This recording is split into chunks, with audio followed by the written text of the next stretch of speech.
Okay, guys, we're going to talk about, welcome, we're going to talk about death journals today with my big helper here. We're going to talk about death journals, Miso. Now, we're going to talk about the method by which you are, make sure my amazing art here. We're going to talk about the method by which you are committing suicide. If we don't have enough energy in the habitation, the fence where you live, inside the fence where you live, or are spending time, your body's going to choose. It's going to decide we need less people. It's going to decide we need less people. Stat right fucking now. And it's going to make an immediate decision to put you in the ground.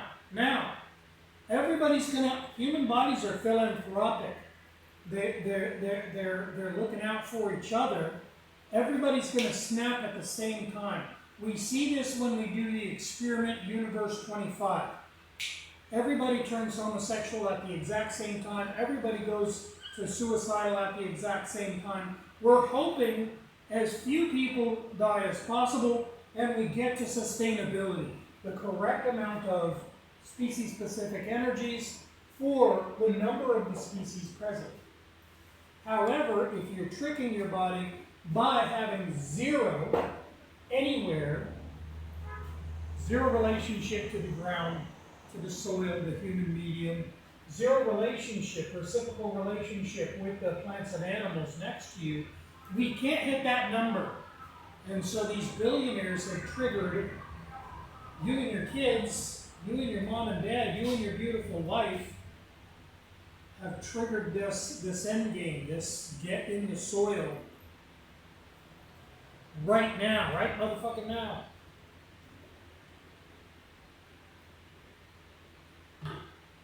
It's a warm one. Get in the ground right motherfucking now. Boop, boop. He's gonna eat my hands. Get in the ground right motherfucking now. Now, what I want you to do is observe the method by which the right half of your brain is attempting to put your body in the ground. Now, we're not going to dwell on this. This isn't a death journal. Oh, woe is me. Everything is sad. Everything's horrible. This is meant to be the line by which we observe this thing and then make the snap again by putting these energies back where you're... Hold on, I was getting shot for a second.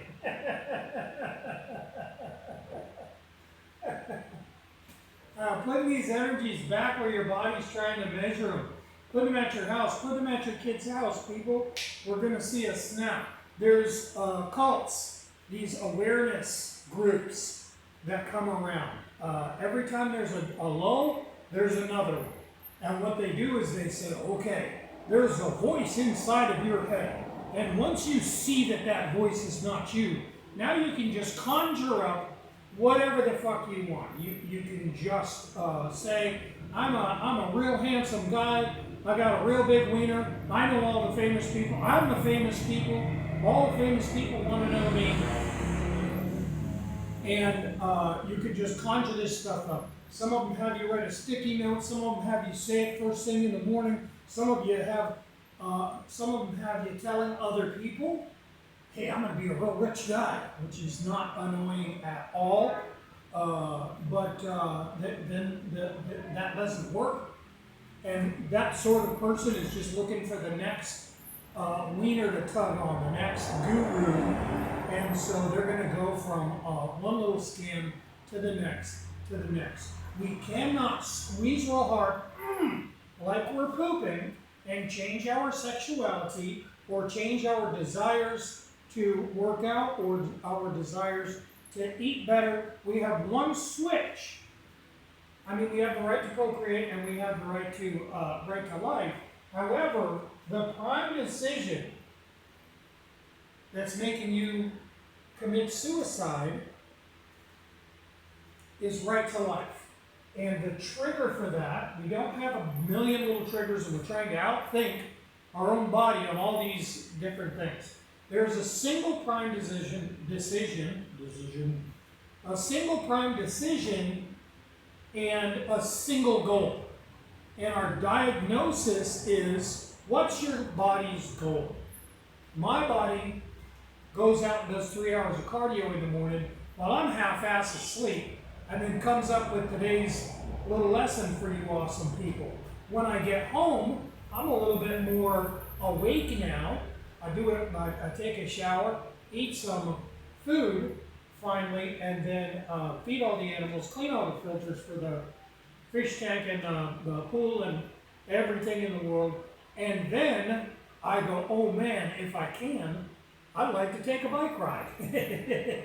And I get another couple of hours of cardio in. Everything inside of me, everything inside of me is saying, build health equity. Not because I built habits.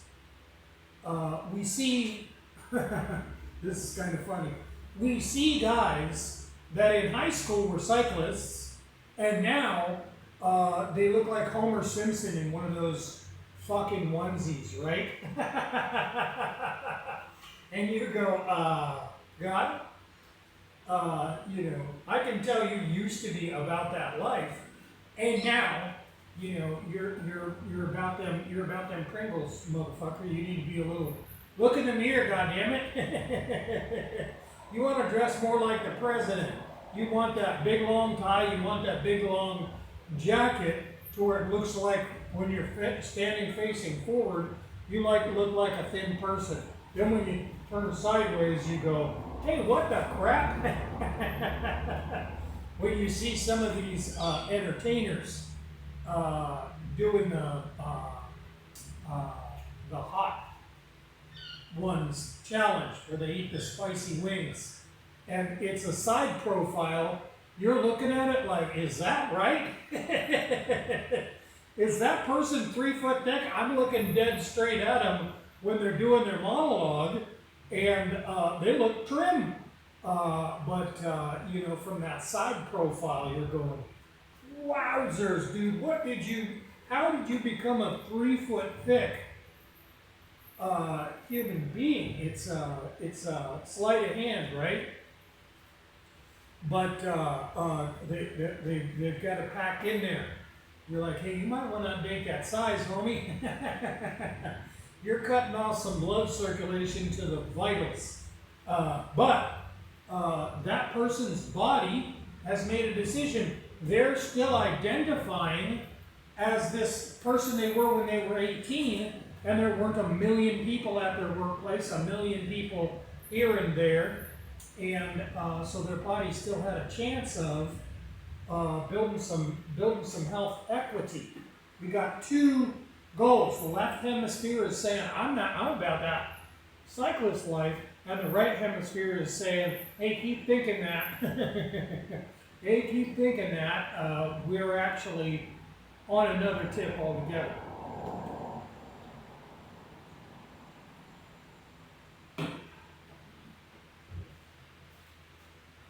Boop. We can see these death journals. We can see these goals. It's super easy to point at somebody else, which what we want to do here is keep our own death goal. Death journal, goodness gracious. We can see other people's goals, but we don't want to journal other people. We want to fix us. Like logic says, you got to put that mask on yourself first, right? You can't help anybody else if you pass out, if you die. And so I need you to put that mask on yourself, get that oxygen to you first so that you can help everybody else. Let's journal ourselves. A lot of times this right hemisphere is making us busy by pointing at other people. Well, I'm doing a little bit of stuff. I drink a little bit of chemicals. I eat a little bit of carbohydrates. But look at that motherfucker. Look over there, and look over there, and look over there. We all know that person, and we can all be that person. Don't let yourself be preoccupied pointing at the other person. Get that mask on yourself first, guys. Let's talk about some instances, everyday instances. You guys might be surprised to find out that if you've been studying for decades, humans in all different conditions, situations, that everybody has pretty much the exact same problems. You might think the ghetto people are going through one thing, and those rich folks, they got it easy. You know, if they got problems, it's different problems. It ain't. Everybody's going through the same shit. We're hearing the exact same stories from every different culture, every different class. You know, we've got this dysfunctional relationship. This girl keeps coming into your life, and you're saying, hey, I ain't about it. You know, all you want to do is fight. Sex is great, but I can do that myself. If I'm single all the way, I could actually attract somebody else in here. You're saying the words, hey, go away. But there is something that's keeping you in it. A lot of times somebody gets into a relationship, they get a little bit fatter, they let it go, they get them love pounds on them, you know, or just some time passes, they start seeing some wrinkles in the mirror, they start thinking, hey, I can't really attract somebody else. Or that right hemisphere really wants this person to be a part of your death. And so it's telling you something very specific. There's something about this person's sex. The other girls are saying, hey, I don't like it when we do that one thing. And this girl's a nut job, but she's saying, hey, whatever you do, I don't even care if I orgasm. Everything you do to me blows my mind. Put it in there, put it in here, whatever. And you're going, man, I'm trying to get away from this person, but it's tough. The rest of these girls are stingy, and this person just wants anything. Anything. But once a month she blacks out, and, you know, problems ensue, becomes violent, or starts making accusations, you know, wakes up and says, hey, I feel like my body's had sex. I don't remember having sex. I've been raped. I'm calling the police when, while blacked out, this person was consensual. We're ruining lives here. We're ending lives here. In moments, because you couldn't get out of that situation. That right hemisphere has a whole different mindset. I need you to understand, guys, you came out of the womb with nothing, no information, no skills, no abilities, nothing. You didn't have eyesight. You had to learn what a 1 was. You had to learn what 1 + 1 was. You had to do another 20 years of education past that. You hit 25, you're done with your education, and now you're prepared to begin life. You've had some ideas up until this point, but this is when they're actually saying, okay, this is where you start. You had some little jobby jobs while you were doing university up until this point, but this is where you're ready to do life. You trained for one thing up until this point. This other half in the womb was fully formed and had 1,000,000 years worth of information. Was fully committed to making any decision that was the best decision for everything around you. We've been tied to everything in nature for millions of years, and your right side of your brain is still tied to it and is making a plan for your life. Completely separate than anything you're thinking. And this thing is far better tooled up. It can use your hands anytime it wants. I sleepwalk, and so I've got a unique uh, perspective on things. When you wake up and go, what the fuck is that doing there? When I was 5 and 6, my folks would be still chatting it up. You know, kids, 5-year-olds go to bed real early. And so I'd come out and I'd get a popcorn. At this time in Detroit, we would make popcorn in a big, deep pan, like you'd make a stew or something like that. And I'd go get the popcorn pan, take it out from under the cupboard, set it down, piss in it, and then put it back. And everybody's just sitting right there going, hey, what the fuck is Stevie doing? And since then, it's only a couple of times a year, but normally it's just I'm already up doing a bathroom trip, and then I'll decide, hey, I'm gonna do something. The other day I brushed my teeth at like 1 o'clock in the morning. I got all ready. I was like, it's time to go on the bike ride, and then I went to grab my shit, and I was like, it's 1 o'clock in the morning. Have I been doing shit? So I got into bed, and I woke up at 4:30 in the morning to get ready for the bike ride, and I was like, why are my teeth brushed? Who's brushing my teeth while I'm sleeping? It's kind of unique. It's kind of fun to watch this other half, doing shit. It gives you this other kind of understanding of your brain when your brain is when the right side is doing shit while you're either unconscious or, thinking about something else. Kind of cool.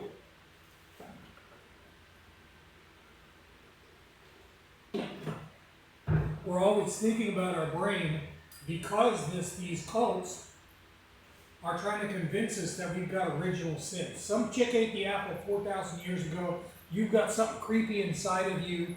It's kind of crazy to see how completely they have fucked you over. They have sucked you in. Even the people that are going, I'm an atheist, screw God, you're still not getting away from this understanding of there's something sketchy, there's something with other motives inside of your brain. And so when we see these other activities, we're going, there's the creepy side. Instead of going, wow, there's the other cool side. This other entity is inside of me, alive, and making other decisions. And we can interact, super cool. As I was getting ready just now, I go to grab the door, and something says, hey, you forgot something. And I'm like, no, I've got everything. And it's like, no, you really forgot something. And then I realize I actually forgot something, and go, yo, dude, thanks. But how interesting it is that it can remind me there's something you forgot, but it can't verbalize, hey, this is the thing you are forgetting. You need a little piece for the sound system. Super easy to forget, super tiny. And when you go get everything all set up, then you're like, I forgot that one tiny piece. It's a super bummer.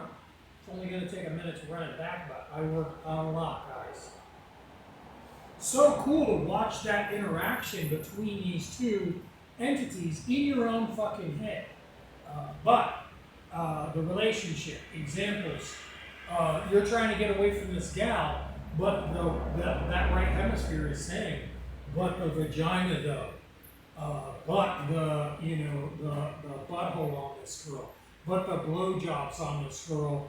One more day, just one more day, and then this person comes over and does her little trick, and you're like, that was so close to prison, that was so close to death, that was so close to catching a life-ending disease. I have to stop taking these chances.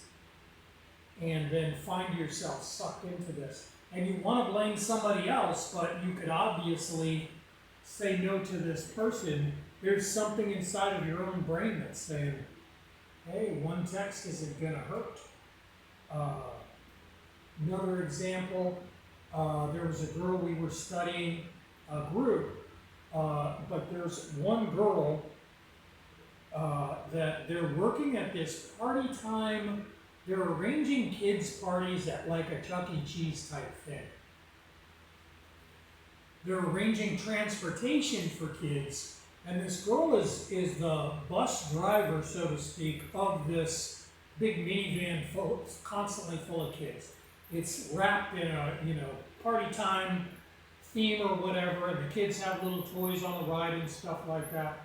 But this girl is pulling up to a left turn where the oncoming traffic is still green. They're still good to go.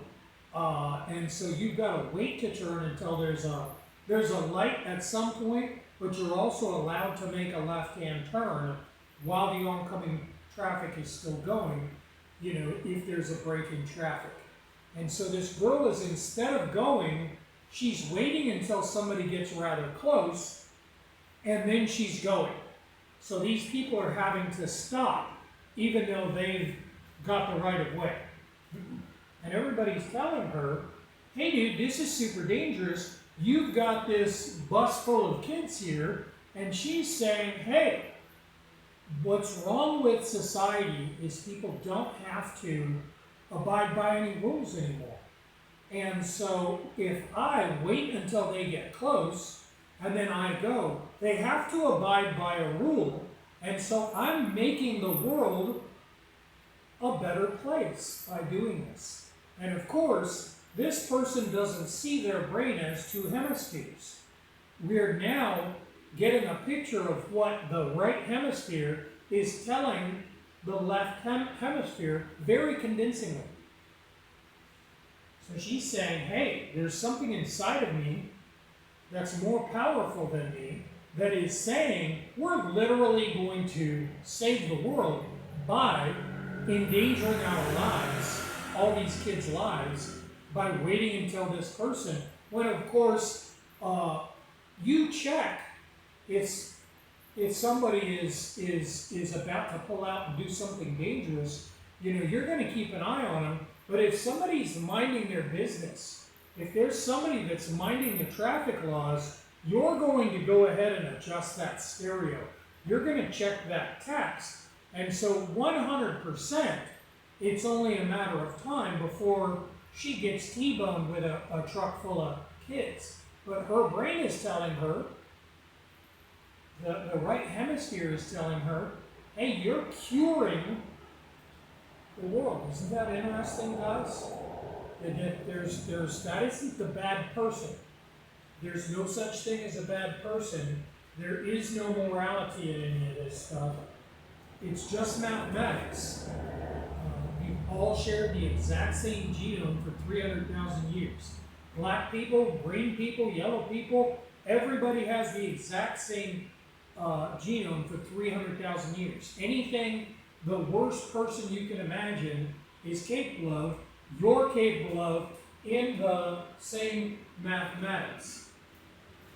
So we're not judging this girl,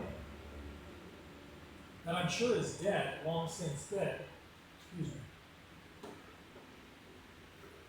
me. From either getting T-boned with a bunch of kids or, obviously that thing is using some other tricks to put this gal in a dangerous position. Last night I was checking on somebody I'm keeping an eye on, study, and this person was saying, hey, I'm dieting, I'm fasting one day a week, but on that one day a week, I'm drinking this diet soda pop, but I'm gaining weight, so I suspect that this diet soda pop actually has sugar in it, that the sugar substitute is doing the same thing to my body as the regular sugar. They're also eating store-bought peanut butter, which is just jam-packed with sugar. They're eating a bunch of salad, but they're mixing ketchup with mayonnaise. The current ketchup being super high in sugar, the current workout plan, this person is 68, bad knees. The current plan is to ride a bicycle, run, and walk while fasting. And so when you fast, it's kind of a hard thing to do at the same time as your resistance training, because when you fast, your body just rips crap out of your bones and stuff like that. I'm not saying don't do it. There's great ways to do that in a controlled way.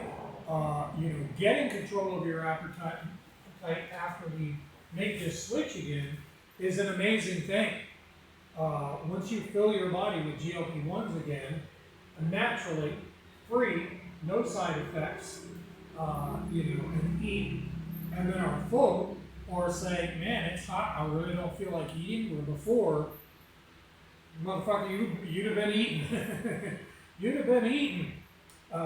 Very beautiful for that, but you've obviously got you don't want to do resistance training while fasting. That's just stupid, especially if your knees are completely shot. You're 68, you're self-reporting, you're 40 pounds overweight, 5 pant sizes overweight. That's not the time to start running. It's certainly not the time to start running in conjunction with fasting on the day you're running.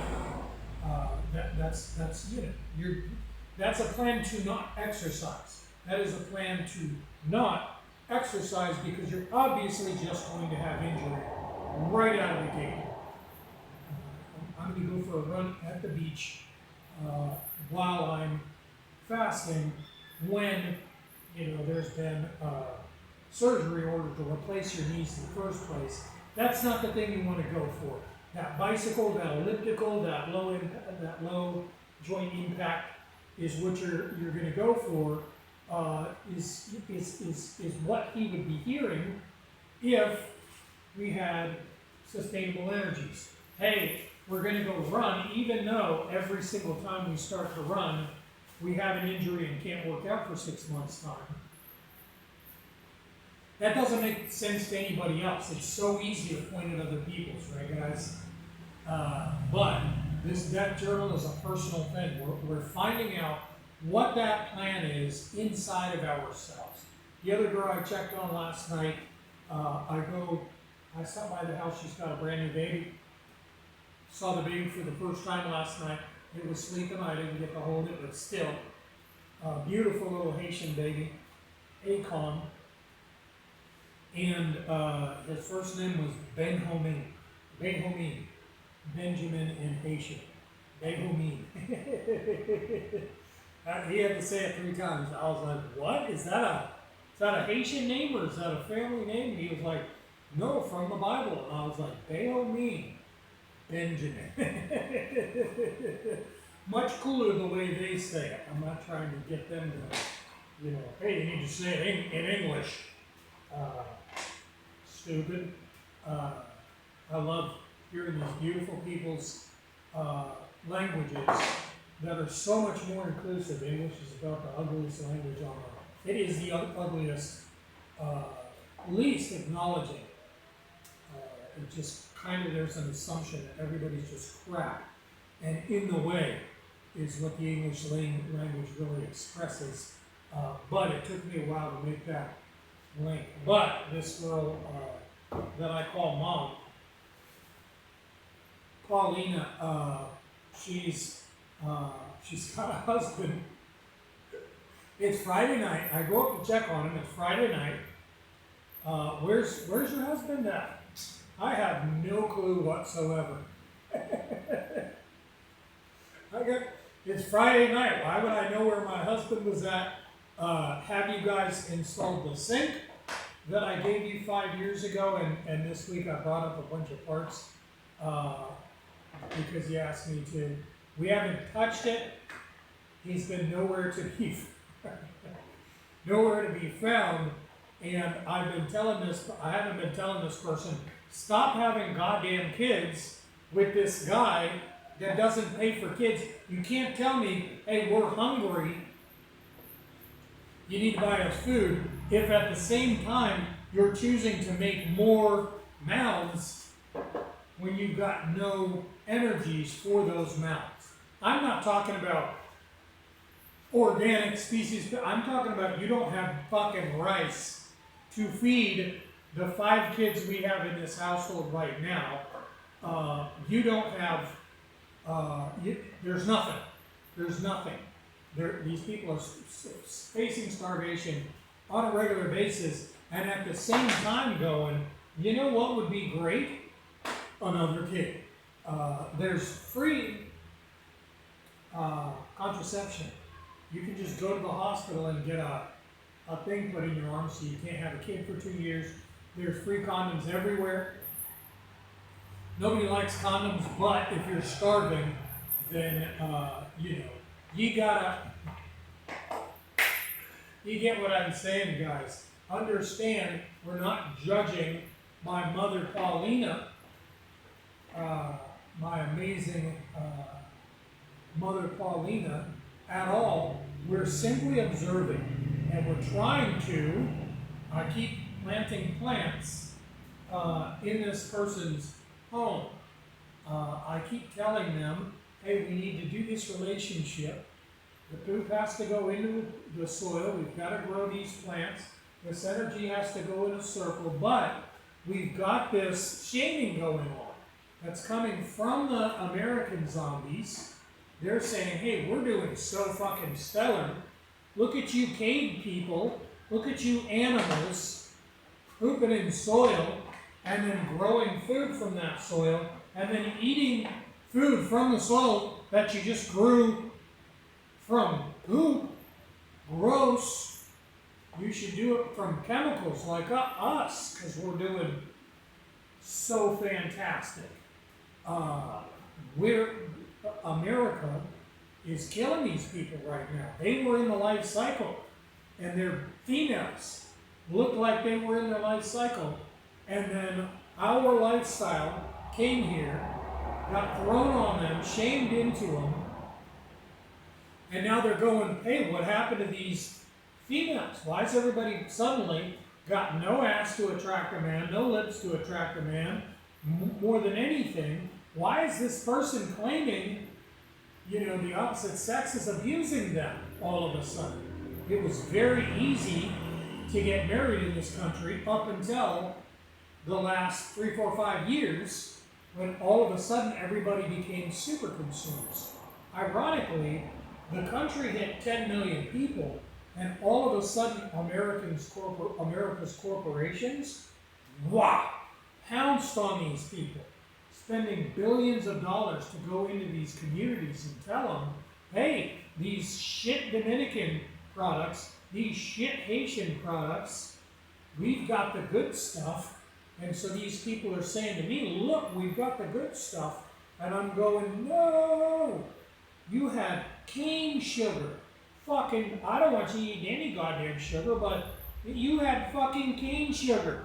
Now you got high fructose corn syrup and a bunch of fucking chemicals you can't pronounce. So nasty what these disgusting corporations do. And it's so divisive and so intentional. They did it to Mexico. Boy, watch a documentary on what these corporations did to those guys. And then bam, they're in here. And boy, when you walk down the street 5 years ago, you were just blown away by the beauty of these beautiful ladies of any age. And now you're walking down the street going, these just look like, cinnamon Americans. Just blobs, going down the street. And if you talk to the opposite sex now, there's this constant, what do Americans call it? Resting bitch face, just already angry. Nobody's even said anything, and there's just this already, like the face is contorted to where this is fucking permanent now, right? See how we're doing? Oh, we're killing it. We're killing it with my big helper here. With my big helper here. With my big helper here. Those teeth are getting sharp, boy. I want to play, but bam. We're about there, guys. This is a personal journal, and we're not trying to change the individual thing. We're attempting to observe ourselves and nothing more. If you try to make a change, you can't really watch. You're not going to be able to win anyway, but you can't really watch this thing. You can't really watch this thing change by itself, can you, amazing people? We want to make the math good, and then we want to watch this journal, this death journal, turn into a life journal. Isn't that beautiful, people? We're going to watch our bodies change by themselves. You're pooping in the water plant. They're applying antibiotics. They're murdering 100% of the 10 billion microorganisms that come out of you and make all your amazing chemicals. Serotonin, dopamine, GLP-1s, T4 and T5 for your thyroid, the spinal fluid in your cranium that needs to be changed 100% every day and is being changed in American zero. The liquid lubricant in your fucking joints. There's a 995 more beautiful chemicals. Nitric oxide is your sex. There's 994 more beautiful chemicals that are supposed to be made in your body that aren't, because you're in a cyclical relationship with this water treatment plant. The water comes back, has no nutrients, no microorganisms. It has antibiotics that are going down inside your tummy and killing everybody that's left. And that's what's making you addicted to buying hard-ons, to buying GLP-1s, to buying Synthroid, synthetic T4 and T5. The life cycle of a human, the poop goes in the soil, the calcium, magnesium, nitrogen, phosphorus, proteins, carbohydrates, everything that the soil needs comes out of you. For some reason, we're putting it over here, murdering it, and then putting chemicals, or else just not paying any attention to the soil where you're at. Mostly the grass is being fed from the top. You've got this closed soil, and we're feeding the grass with chemicals from the top. They're not getting anything from below.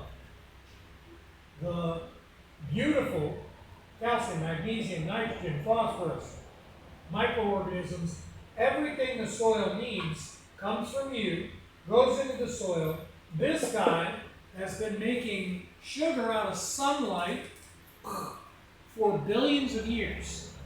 We're in a symbiotic relationship, or we're supposed to be. We have been till the church screwed us for billions of years before we were even, whoa, guy, careful, my big guy.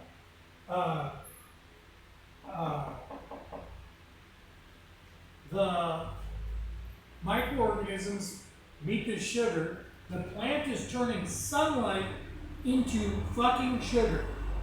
What? The microorganisms, the 10 billion microorganisms that come out of you when you use the restroom, meet that sugar in a moist, beautiful, dark place. Boom, we see a genesis. This 10 billion turns into 100 trillion. Now we see insane health in this soil. The soil almost looks like it's moving if we pick it up. Then the plant takes up your calcium, magnesium, nitrogen, phosphorus, protein, and all of these trillions of microorganisms. The microorganisms do the same beautiful job in the soil. They do the same beautiful job in the tree. And then as you take care of the tree, as you interact with the tree, as you eat the food from the tree, your microorganisms return, and you no longer need to buy hard-ons. You no longer need to buy Wegovy, because that's naturally occurring in a human when you're keeping these levels of microorganisms up. Beautiful people. He just got his tail whacked in the fan here. Guys, that's my whole thing. Death journal. Let's keep an eye on this beautiful change that your family goes through. You guys are super important to me. I'm going to do this again real soon.